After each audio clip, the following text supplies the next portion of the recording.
मेरे प्यारे दोस्तों, एक सांप की शादी एक लड़की से हो गई। यह कहीं नहीं सुना होगा, लेकिन आज हम आपको यह सच्चा वाकया सुनाएंगे। सुनाने एक हाफिज कुरान लड़की की शादी एक सांप से हो गई। फिर उस सांप ने उस लड़की के साथ क्या किया कि गांव वाले चीखें मारने लगे। वाकई को मुकम्मल जानने के लिए हमारे साथ रहिएगा। पुराने वक्त की बात है कि एक मुल्क में एक बादशाह रहता था। वह बादशाह बहुत ही नेक और रहम दिल का मालिक था। इसके पास किसी चीज की कमी नहीं थी। इसके पास बहुत जारे बंगले और गाड़ियां और बहुत ज्यादा माल दौलत था। इसी वजह से इसमें हुकूमत करता था। बस इसके पास एक औलाद की कमी थी। इसने औलाद की वजह से 3 शादियां की, मगर इसकी तीनों बीवियों में से कोई औलाद ना हुई। वह सोचता था कि मेरे मरने के बाद मेरे दुश्मन मेरी बीवियों के साथ और मेरी जायदाद के साथ आखिर क्या सलूक करेंगे, और मेरे इलाके की हुकूमत कौन संभालेगा। यह सब वह सोच तो बहुत ज्यादा परेशान हो जाता। इसके इलाके का बच्चा बच्चा जानता था कि वह बादशाह अपनी औलाद के लिए बहुत ज्यादा तड़पता है। वह फकीर और दरवेश के पास भी जाता, बड़े बड़े बुजुर्गों के दरबार पर जाकर चादर चढ़ाता, मस्जिदों में झाड़ू पहुंचा करता, खुद अपने हाथों से सब कुछ करता था। मगर कहीं से भी इसके दिल की कल्लीना के लिए इस इलाके में बहुत ही चालाक और मशहूर जादूगर रहता था, जो बहुत ही गरीब था। इसे एक तरकीब सूझी। वह नए कपड़े पहनकर बादशाह की खिदमत में हाजिर हुआ और कहने लगा कि देखिए सरकार, मैंने अपने जादू के इल्म से पता लगाया है कि अगर आप 16 साल की लड़की से शादी करेंगे तो इसके वतन से जरूर आपको औलाद होगी। बादशाह ने जादूगर से पूछा कि आखिर वह लड़की कौन है और कहाँ रहती है। जादूगर ने बताया कि साथ वाले इलाके में बेवा बुढ़िया रहती है। इसकी एक ही बेटी है और वह बहुत ही खूबसूरत और हंसी और जमील है और बहुत ही होशियार है। वह कहने लगा कि जहां मैंने 3 शादियां की हैं तो एक और कर लेता हूं। मेरे पास कौन सा पैसे की कमी है, बस कमी है तो एक औलाद की है। हो सकता है जादूगर की बात सच हो जाए और मेरी जात का कोई वारस मिल जाए। फिर इस बादशाह ने इस जादूगर को एक मोतियों की माला दी और कहने लगा कि अगर मेरी चौथी बीवी से मुझे अल्लाह ने औलाद की नेमत से नवाजा तो मैं तुम्हें माला माल कर दूंगा। अगर यह सब कुछ झूठ हुआ तो मैं तुम्हारी खाल उतारकर चील और कव को खिला दूंगा। जादूगर कहने लगा कि मेरी जान तो आपके लिए हर वक्त हाजिर है, लेकिन आप मुझ पर यकीन रखें, मेरी कभी किसी ने आज तक गलत साबित नहीं की। आप एक बार इस बुढ़िया की बेटी से शादी करके मेरी बात को आजमा लीजिए। इस जादूगर नेमत ने यह सारी बातें बादशाह को बेवकूफ बनाने के लिए कही थीं, क्योंकि जादूगर तो बहुत गरीब और बुरे हालातों का मारा हुआ था। इसको को अपनी जरूरत पूरी करने के लिए पैसों की जरूरत थी, क्योंकि इस जादूगर की वह बुढ़िया बहन थी। वह बहुत ही गरीब थी। इसकी एक ही बेटी थी जो कि बहुत ही खूबसूरत थी। इसने सोचा, क्यों ना मैं अपनी भांजी की शादी बादशाह से करवा दूं और इसकी जायदाद का मालिक बना दूं, और फिर इससे मुझे भी रकम मिलती रहेगी। फिर इस जादूगर ने थोड़े दिन बाद बादशाह की शादी अपनी भांजी से करवा दी थी। अब इस बादशाह ने अपनी बीवी को वह इज्जत बख्शी जो इनके ख्वाबो ख्याल में भी नहीं थी। बादशाह की चौथी बीवी का नाम नीलम था, जिसको अपने जादूगर मामा की चालबाजियां का सब इल्म था। इसलिए नीलम ने भी अमीर शौहर को मालूम न होने दिया कि वह जादूगर की भांजी है। एक गरीब घर की लड़की थी। इसने कच्चे घर में अपनी परवरिश पाई थी, इसलिए इसे अपने शौहर के मर के महल को देखने का बहुत शौक था। वह रोज अपने बादशाह शौहर का एक एक महल देखा करती थी। जब इसने सारे महल देख लिए, इसके शौहर ने अपनी बीवी से कहा कि मेरा एक महल है जो आबादी से दूर है, तुमने अभी तक नहीं देखा। वह मेरे बाप दादाओं ने बनाया था, वह बहुत पुराना है। इसको देखने के लिए एकदम से वह मचलने लगी। बादशाह कहने लगा कि इस महल में सुबह ले जाऊंगा मैं तुम्हें। जब सुबह हुई, वह बादशाह अपनी बीवी नीलम को पुराने महल लेकर गया। वह महल देखने में बहुत पुराना लग रहा था। महल में बहुत बड़े और पुराने दरख्त भी मौजूद थे।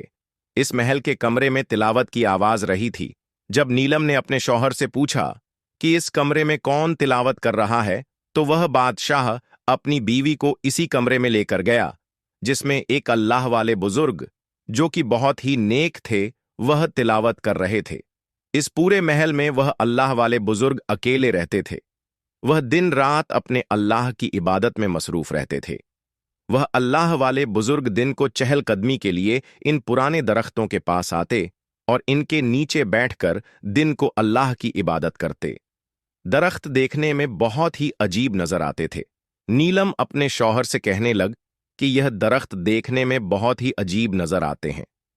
क्या इन बुजुर्ग को इन दरख्तों से खौफ नहीं आता? वह बादशाह कहने लगा कि वह अल्लाह की इबादत में मसरूफ रहते हैं, जो अल्लाह की इबादत करते हैं। इनको किसी चीज का खौफ महसूस नहीं होता। इन अल्लाह वाले बुजुर्ग का कहना है कि इन दरख्तों के नीचे सांपों की एक बस्ती है। कई सांप ऐसे हैं जो अल्लाह वाले बुजुर्ग से बातें करते हैं और इंसानी शक्ल इख्तियार करते हैं। नीलम यह बातें सुनकर थोड़ा डर गई थी। फिर इसके बाद वह अपने घर वापस आ गई। नीलम की मदद से इसका जादूगर मामू और इसकी बुढ़िया मां, जो सदियों से गरीबी की जिंदगी जी रहे थे, अब खूब मजे ले रहे थे। इनकी हर रात शबे बारात और दिन ईद की तरह गुजरने लगे थे। इसी तरह करते करते लम की शादी को 2 साल हो गए, मगर इससे भी इस बादशाह को औलाद न हुई तो वह बादशाह बहुत मायूस हुआ। फिर एक दिन बादशाह ने गुस्से में आकर इस जादूगर को अपने महल में बुलवाया और कहने लगा कि तुम एक झूठे जादूगर हो। तुम्हारी पेशन गोई भी झूठी साबित हुई, लिहाजा अब तुम सजा के लिए तैयार हो जाओ। वह जादूगर कहने लगा कि सरकार, मेरा सर कटकर आपके कदमों में हाजिर हो तो इससे बड़ी खुशी की बात और क्या होगी। लेकिन लेन, आप मेरी बात का यकीन करें, मैंने कोई गलत बयानी नहीं की थी। आपके खानदान का वारिस, आपका चश चिराग इसी साल जरूर होगा। ने एक बार फिर से खुश होकर इस जादूगर को मोतियों का हार दिया। वह जादूगर हार लेकर अपनी बुढ़िया बहन के पास गया और जाकर कहने लगा कि तुम थोड़े दिनों में यह मशहूर कर देना कि मेरी बेटी नीलम बादशाह की सबसे छोटी बीवी मां बनने वाली है। वह बुढ़िया कहने लगी कि यह बात मशहूर करना कोई बड़ी बात नहीं, लेकिन इस झूठी बात को संभालना बहुत मुश्किल है। इसका अंजाम बहुत बुरा होगा। जादूगर कहने लगा, मेरी बहन, तुम फिक्र मत करो। आखिर तुम्हारा यह जादूगर भाई किस दिन काम आएगा। मैं सब कुछ संभाल लूंगा। मैं एक ऐसी तदबीर बनाऊं कि मैं और तुम बहुत ही ऐशो आराम की जिंदगी बसर करेंगे। फिर जादूगर की बुढ़िया बहन चंद दिनों में यह बात मशहूर कर दी कि नीलम मां बनने वाली है। इस आदमी की सबसे छोटी बीवी खानदान को वारस दे देने वाली है। बादशाह ने खुश होकर गरीब और मिस्कीन में बहुत सी चीजें तकसीम की और बादशाह ने जादूगर को भी अपने पास बुलाकर बहुत सारे इनामा दिए। जादूगर बादशाह से कहने लगा कि सरकार, मुझे आपको एक बात बतानी है। मुझे अपने जादू से यह बात पता चली है कि आपके यहाँ एक खूबसूरत शहजादे की तरह बेटा पैदा होगा। इसकी पैदाइश के 19 साल आप पर बहुत सख्त गुजरेंगे। वह बादशाह कहने लगा कि मुझे तुम्हारी बात का मतलब समझ नहीं आया। जादूगर कहने लगा, आपके खानदान के चश्म चौराह को अगर इसकी मां और नी के अलावा किसी और ने देखा तो आपका शहजादा बेटा बुद्ध बन जाएगा या फिर वह मर जाएगा। बादशाह का खिला हुआ चेहरा एकदम से मुरझा गया।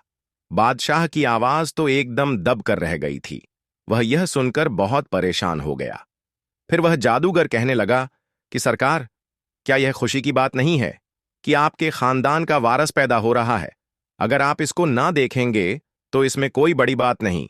जब वह 19 साल का हो जाएगा तो आप इनकी शादी कर दें, लेकिन आप इसकी बारात पर शरीक ना होना।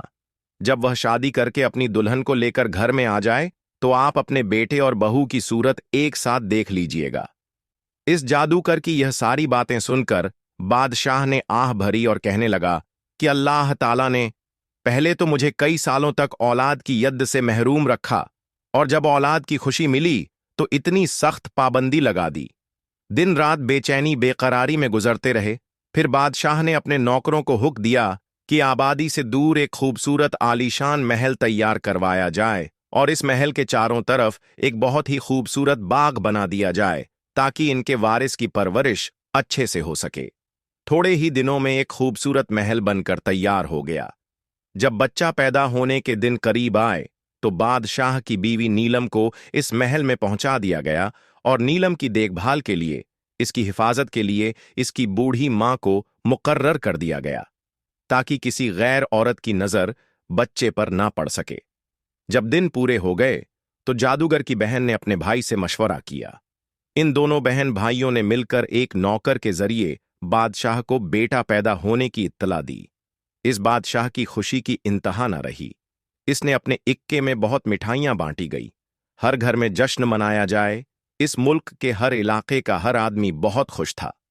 बादशाह ने अपने इलाके में बहुत सी मितम की खेल तमाशे किए गए और इन अल्लाह वाले को बुलाकर अपने बेटे की उम्र दराज के लिए बहुत सी दुआएं की गई। कई दिनों तक मिस्कीन गरीबों को खाना खिलाया गया। बहुत सारे लोगों की जरूरतें पूरी की गई। कैदियों को रिहा कर दिया गया और ओहदेदार के ओहदे बढ़ाकर मजीद तरक्की बढ़ा दी गई। नजूमी यह सब देखकर अपनी चालबाजी और चालाकी पर बड़ा फख्र महसूस कर रहा था कि मैंने कितनी आसानी से इस मुल्क के बादशाह को बेवकूफ बना दिया। फिर अपनी बहन और भांजी से कहने लगा कि तुम लोग साल तक खूब ऐशो इशरत की जिंदगी गुजारो। इसके बाद अगर यह बादशाह जिंदा रहा फिर मैं कोई नई चाल चलूंगा। जादूगर वैसे तो अपनी भांजी नीलम से कुछ न कुछ ले लिया करता था। अगर इसको कुछ खास चीज की जरूरत होती तो नीलम से कहकर इस बादशाह से मंगवा लेता। इसी तरह अपनी मुसीबतों से अब तक आजाद हो चुका था। नीलम और उसकी बूढ़ी मां दोनों बादशाह से कभी कभार इसके महल में मिलने चली जाया करती थीं और इसको इसके बेटे असद के सारे किस्से और जहान की बातें बताया करती थीं। इसकी खूबसूरती का हाल भी बड़ी खुश होकर बताया करती थी। बादशाह इनकी बातें सुनकर अपने बेटे के बारे में सोचता, फिर ठंडे ठंडे सांस लेने लगता। लेकिन वह मजबूर था, अपने बेटे असद को देख नहीं सकता था। नेमत नजूम के बताए हुए 19 साल पूरे होने को आए थे। बादशाह को अपने बेटे की शादी की फिक्र होने लगी। बादशाह ने इस जादूगर से अपने बेटे की शादी का पूछा तो कहने लगा कि सरकार, शादी किसी भी लड़की से अपने बेटे की कर सकते हैं, इसमें कोई पाबंदी नहीं। फिर इस आदमी ने सोचा, क्यों ना मैं अपने पुराने महल जाकर अल्लाह वाले बुजुर्ग से कोई मशवरा तलब करूं। फिर इस बादशाह ने सोचा, क्यों ना मैं अपने पुराने महल जाकर अल्लाह वाले बुजुर्ग से कोई मशवरा तलब करूं। 2 नौकरों को लेकर अपने पुराने महल में इन अल्लाह वाले बुजुर्ग के पास जाकर बैठ गया। और इस वक्त अल्लाह वाले बुजुर्ग एक पुराने दरख्त के नीचे बैठकर इबादत कर रहे थे। वह पूछने लगा, आप तो दिन रात अल्लाह की इबादत करते हैं, क्या आप मेरे बेटे असद के लिए किसी अच्छी लड़की का इंतखाब कर सकते हैं ताकि मैं लड़की से अपने बेटे की शादी कर सकूं। अल्लाह वाले बुजुर्ग बादशाह की बातें सुनकर पहले तो काफी देर खामोश रहे। इसके बाद वह अल्लाह वाले कहने लगे, आपको तो अपने बेटे की ही खबर नहीं, तो आपको मैं कैसे बता सकता हूं कि आप अपने बेटे की शादी किस लड़की से करें। वह बादशाह कहने लगा, आप फिक्र ना करें, मेरा बेटा अब जल्द ही सबके सामने आ जाएगा। फिर अल्लाह वाले बुजुर्ग कुछ सोचने के बाद इस आदमी को कहने लगे, आप अपने बेटे की शादी किसी ऐसी लड़की से करिएगा जो कि हाफिज कुरान हो, नेक हो, 5 वक्त की नमाजी परहेजगार हो। जब वह बादशाह चला गया तो इस दरख्त के पीछे एक काला सांप रखता हुआ आया। वह बादशाह और इन अल्लाह वाले की बातें बहुत ही घर से सुन रहा था। इस बादशाह के बहुत सारे ताल्लुकात थे, बड़े बड़े आदमियों के साथ इनका रहन सहन था, मगर वह किसी गरीब हाफिज कुरान लड़की की तलाश में था। रकार इस बादशाह ने एक हाफिज कुरान लड़की को तलाश कर लिया जो एक बेवा औरत की बेटी थी। इसके साथ अपने बेटे का रिश्ता तय कर लिया और शादी की तारीख इस वक्त मुंह तक मुकर्रर की गई। जब तक बादशाह के बेटे की बारात इस हाफ कुरान लड़की के दरवाजे पर पहुंच जाए, असद को देखने की इजाजत किसी को भी नहीं थी। इसीलिए इसकी मां और नानी दोनों ही इसको दूल्हा बना रही थीं।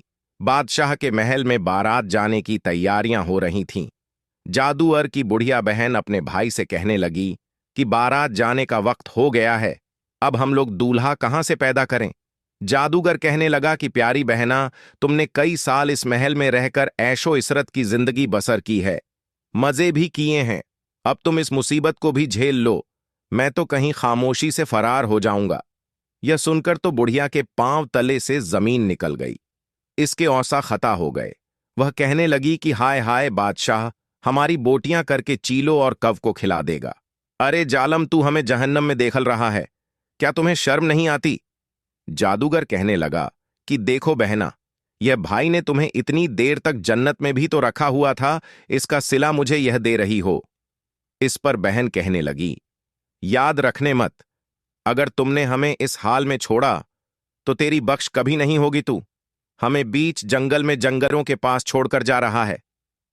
भाश की बीवी नीलम भी इन दोनों की बात सुन रही थी। फिर वह दोनों मां बेटी एक दूसरे से लिपटकर बहुत ज्यादा रोने लगी। जादूगर नीमत इन दोनों को देखकर कब कभी हंसता तो कभी गुनगुना रहा था। जब दोनों मां बेटी रोते रोते हिचकियां बंद हो गईं तो जादूगर कहने लगा कि रोने से कुछ हासिल नहीं होगा। चलो मेरे साथ, मैं तुम्हें बताता हूं कि आगे क्या करना है। इसकी बात सुनकर इन दोनों मां बेटी की जान में जान आई। वह इनको लेकर दूसरे कमरे में चला गया। ये देखो, मैं 19 साल के बराबर वाला एक बुत बनवा कर लाया हूं। इस बुत को पालकी में रख देना। रात के वक्त जब बारात रुके तो तुम दोनों पालकी से दूर हट जाना और सुबह के वक्त यह मशहूर कर देना कि असद को किसी ने रात को छुप कर देख लिया था, इसीलिए यह बुत बन गया। इस तरह हम सब बच जाएंगे। वह दोनों ये सारी बात समझ चुकी थी। फिर उसने खुशी खुशी इस बुत को शादी का जोड़ा पहनाया, बनाव सिंगार किया, फूलों का हार डाला, पालकी में एक जगह बिठाकर खुद भी पालकी में बैठ गई और पालकी के पर्दे उठाकर नौकरों को आवाज दी, पालकी उठाकर बाहर ले जाओ, बाहर जाओ। बाहर बड़े धूमधाम से आतिशबाजी हो रही। इस आतिशबाजी को देखकर दो सांप बाहर आए और इनके पीछे चल रहे थे। पीछे बड़े बड़े हाथियों के ऊपर फौज और सिपाही सालार बैठे हुए थे। यह रात बड़े ही जोश और खरोश के साथ चल रही थी। बारात चलते चलते रात को इस जगह पर पहुंच गई जहां पर उन्होंने पहले से इंतजाम कर रखा था। यहां सबने बैठकर खाना खाया और खूब मजे लिए। इसी तरह जब काफी रात हो गई तो सब लोग सोने के लिए चले गए तो इनकी पालकी शीशा के दरख्त के नीचे रुकवा। इस बुढ़िया ने सबको यह कहकर दूर कर दिया कि असद को ताजा हवा की जरूरत है। हाजा इस पालकी के नजदीक कोई भी ना आए। अगर किसी की नजर इस असद पर पड़ गई, जिम्मेदार तो फिर इस सब के जिम्मेदार आप खुद होंगे। जब सब लोग अपनी अपनी जगह पर जाकर सो गए तो बुढ़िया भी खामोशी से एक हुजरे में जाकर सो गई। इस जमाने में यह कहते हैं कि सांप जब 100 साल का हो जाए तो अपनी सूरतें बदल लेता है और बातें भी करता है। दो सांप पुराने महल से इस बारात के पीछे पीछे आए तो इस वक्त शीशम के दरख्त के ऊपर बैठे हुए थे और आपस में बातें कर रहे थे। नाग ने नागन से कहा कि तुमने देखी है ये बारात? इसने कहा कि हां, मैंने देखी ना। कहने लगा कि यह बारात नकली है। इस पालकी में 2 लहे की जगह एक बुत रखा हुआ है और यह बुढ़िया सुबह होते ही रोना पीटना शुरू कर देगी। इस दुल्हे को किसी ने देख लिया है और यह बुत बन गया है। इस तमाम मकफरेब के पीछे एक जादूगर का हाथ है। फिर यह सारे खेल से इनको निजात मिल जाएगी और वह बादशाह फिर इस हकीकत को समझेगा और फिर इस बादशाह को बहुत सदमा होगा और फिर इस बादशाह की जान चली जाएगी। नागन कहने लगी, क्या बादशाह ने अपने बेटे को नहीं देखा? ना कहने लगा, यही तो इन सबकी मक्कारी है। बादशाह को इस बात का इल्म ही नहीं कि इसके यहां तो कोई बेटा पैदा ही नहीं हुआ, इसकी कोई औलाद है ही नहीं। फिर इस नागन को इस बादशाह पर बहुत ज्यादा तसा आया। वह नागन भी कई सालों तक इसके पुराने महल में रहते थे। नागन कहने लगी, इन मक्कार लोगों का तो कुछ नहीं किया जा सकता, उस बादशाह की जान मुफ्त में चली जाएगी। नाग थोड़ी देर सोचने के बाद बोला, इस आदमी की जान बच सकती है अगर मैं 19 साल का लड़का बनकर इसकी पालकी में बैठ जाऊं। नागन कहने लगी कि बुढ़िया जब तुम्हें देखेगी तो असद कैसे तो ना कहने लगा, तो वह तो पहले ही बहुत सारी मक्कार फैला रही है। जब वह एक जिंदा लड़के को देखेगी तो हैरान हो जाएगी। अगर कहेगी कि तुम कौन हो तो मैं कह दूंगा कि अगर तुम सच्ची हो तो असल वाले असद को पैदा करो, बताओ कि कहां है। नागन कहने लगी, वह तो सब ठीक है, मगर तुम इसके बाद क्या करोगे? कहने लगा कि मैं दूल्हा बनकर इस बादशाह की बहू को ले जाऊंगा, फिर किसी भी तरीके से 1 हफ्ते के बाद तुम्हारे पास आ जाऊंगा। नागन को बादशाह रती तो हो गई, मगर वह कहने लगी कि मैं तुम्हें सिर्फ एक शर्त पर जाने दूंगी कि तुम 1 हफ्ते तक मेरे पास वापस आ जाओगी। नाग ने कहा कि हां, मैं जरूर आऊंगा। फिर इस नाग ने अपना चेहरा बदला। वह एक 19 साल का खूबसूरत लड़का बनकर पालकी में बैठ गया। इस बूत को झाड़ों में फेंक दिया। बुढ़िया सुबह होते ही अपने हुजरे से निकलकर अपनी मक्कारी खेलने वाली थी। इसने पालकी का पर्दा उठाया तो सामने बुत की जगह एक जिंदा खूबसूरत लड़का नजर आया।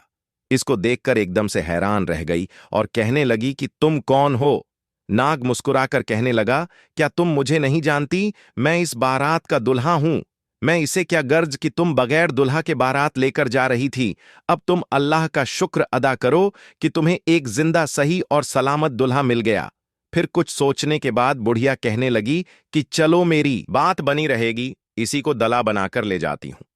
फिर बारात इस गरीब लड़की हाफिज कुरान के दरवाजे पर पहुंची। एक दिन बारात को मेहमान बनाया गया, दूसरे दिन फिर निकाह पढ़ाया गया। बेवा औरत ने अपनी हैसियत के मुताबिक अपनी बेटी को कुछ कपड़े और तोहफे दिए और इसी शान और शौकत के साथ बारात वापस चली गई। यह 19 साल इस बादशाह ने कैसे गुजारे थे, यह सिर्फ वही जानता था। इस 19 साल के इंतजार में आज का दिन इसके लिए बहुत ही बेकरारी का दिन था। वह बहुत बेसब्र बरी से बारात का इंतजार कर रहा था। खुदा खुदा करके बारात महल के दरवाजे पर पहुंची। इसने पालकी का पर्दा उठाया और अपने बेटे को से लगा लिया। इसका माथा चूमता रहा, इसका मुंह चूमता रहा। फिर इसका मुंह अपने हाथों में लेकर काफी देर तक इसे देखता रहा। इसका दिल खुशी से उछल रहा था। इसका दिल चाह रहा था कि वह अपने बेटे को एक पल के लिए भी अपने से दूर न करे। इस बादशाह ने अपने बेटे और बहू की खुशी में बहुत सारा जश्न मनाया और इनके लिए हर यत पेश की गई। इसने अपने महल को इस कदर सजाया कि एक देखने वाला देखता रह जाता। इस बादशाह ने अपनी बहू और बेटे के लिए बहुत सारे नौकर और करीज मुकर्रर करवा दी गई। जब नाग ने इंसानों की दुनिया में यह इतना ऐश और आराम देखा तो अपनी पहले की जिंदगी को भूल बैठा था। जब इसको अपनी नागन का ख्याल आता तो फिर यह सोचकर झटक देता कि वह किसी न किसी तरीके से अपने दिन गुजार ही लेगी। दूसरी तरफ नागन अपने नाक का इंतजार करते करते थक गई। इसने इरादा किया कि वह अपने नाक की तलाश में जाएगी और इसे वादा याद दिलाएगी और अपने साथ वापस लेकर आएगी। फिर इसने अपने कुंभे के तमाम नागों और नागन को जमा किया और इन्हें नाग कहकर बोली, मैं अपने नाक की तलाश में जा रही हूं, तुम सब मुझे इजाजत दो। इंसानों की दुनिया में जाने के लिए वह अपने कुंभे से रुखसत लेकर इसकी तलाश में निकल पड़ी। आखिरकार नाग के महल में पहुंच गई। नागन दिन भर महल के बाग में छुपी रही और रात होते ही दरवाजे पर चली गई। लेकिन महल में जाने के तमाम रास्ते बंद नजर आ रहे थे। वह बहुत परेशान हुई, लेकिन कोई सूरज ऐसी नजर न आई कि वह अंदर चली जाती। आखिर मजबूर होकर एक बाग में छुप गई। सुबह के वक्त एक खादिम ने महल दरवाजा खोला। वह बेचैनी से अंदर दाखिल हुई तो एक खादिम ने इसे देख लिया और सांप सांप का शोर मचाता हुआ इसके पीछे दौड़ने लगा। इधर शोर सुनकर बहुत सारे खादमे आ गए। सबने मिलकर नागन को घेर लिया। नागन को बहुत गुस्सा आया और इसने 2 खादों को दस लिया। लेकिन तन तनहा इतने खादों का मुकाबला कैसे करते। बेचारी का मुंह कुचला गया। जैसे ही असद कमरे से बाहर निकला तो इसने कहा, क्या तमाशा है, तुम सबने क्या सुबह सुबह शोर मचाया हुआ है। 2 खादों ने हाथ बांधकर अर्ज की कि छोटे सरकार से एक सांप बाग से निकलकर महल में दाखिल हो गया था। इसने 2 खादिम को दे लिया, लेकिन बाकी खादिम ने मिलकर इस सांप का मुंह को कुचल दिया है। छोटे सरकार असद ने दौड़कर मरे हुए सांप को देखा तो उसकी आंखों में आंसू आ गए। असद को नागन की मौत और अपनी ने वादा खिलाफी का ख्याल आया तो इसके दिल में बहुत सदमा हुआ। वह बहुत देर तक आंसुओं से रोता रहा। इसकी बीवी और बाप ने इसकी उसकी उदासी की यूं रोने की वजह पूछी, लेकिन इसने इन्हें कुछ नहीं बताया। वह अपने इसी गम को लेकर इन अल्लाह वाले बुजुर्ग के पास रंगता हुआ गया। अल्लाह वाले बुजुर्ग के पास जाकर इसने इंसानी शक्ल इख्तियार की और इनसे कहने लगा, मेरी बीवी नाक मर चुकी है।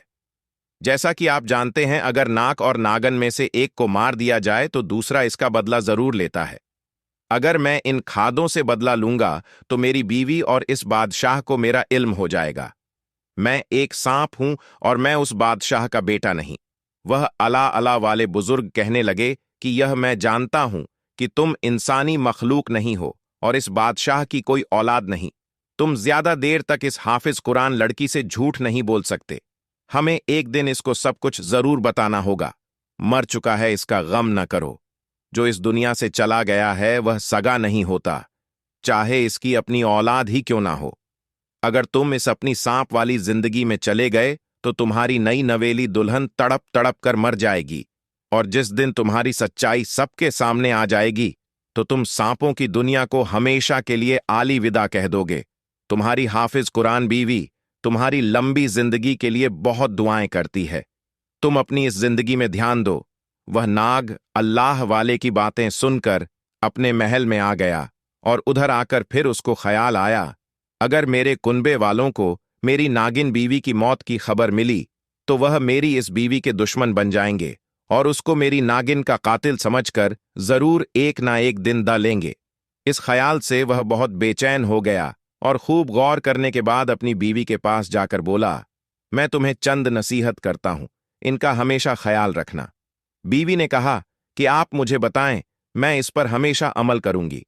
नाग कहने लगा कि कांच की चूड़ियां पहनना, मटर की फलियां खाना, ग्वालन से दूध लेकर पीना और फूलों के गजरे पहनना हमारी रीत नहीं है, इसलिए इनसे बचना। बीवी ने वादा किया कि आप मुझ पर भरोसा रखें, मैं इन बातों को हमेशा याद रखूंगी। प्यारे दोस्तों, अगर यह कहानी आपको अच्छी लगी हो तो Ananya Bharati inspired YouTube channel को सब्सक्राइब जरूर करें ताकि आने वाली वीडियो का नोटिफिकेशन आपको पहले मिल सके। अल्लाह हाफिज।